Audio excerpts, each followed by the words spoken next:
নিয়ে রাজনৈতিক পরিস্থিতি আখেরে এই পরিযায়ী শ্রমিকদের এত মৃত্যু সত্যি কি বন্ধ হবে না? কারণ তারা খেটে খাওয়া মানুষ, তাদের পরিবার, তারা এই জীবন যাপন করছেন, সেখানে তাদের একের পর এক মৃত্যু। তন্ময় বাবু বলুন।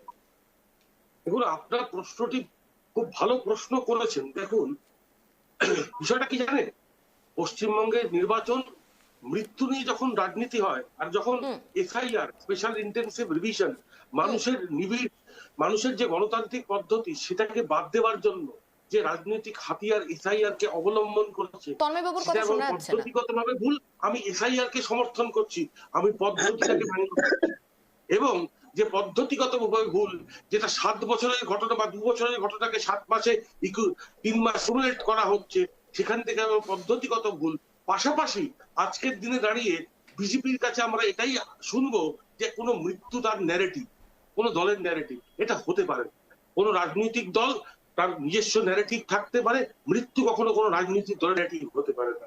যদি হয় তাহলে এর থেকে বড় ধিক্কারজনক ন্যারেটিভ, এই ন্যারেটিভের যে ন্যারেটিভ, তাকে আমি ধিক্কার জানাচ্ছি। আজকে মৃত্যুকে নিয়ে যারা রাজনীতি করছেন, আজকে সাংসদ গেছেন, আপনারা দেখাচ্ছেন পরিবার বলছেন।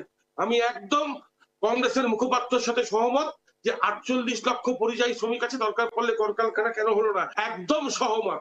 পাশাপাশি আপনারাও পশ্চিমবঙ্গে সরকারে ছিলেন, আপনারা কি করেছিলেন?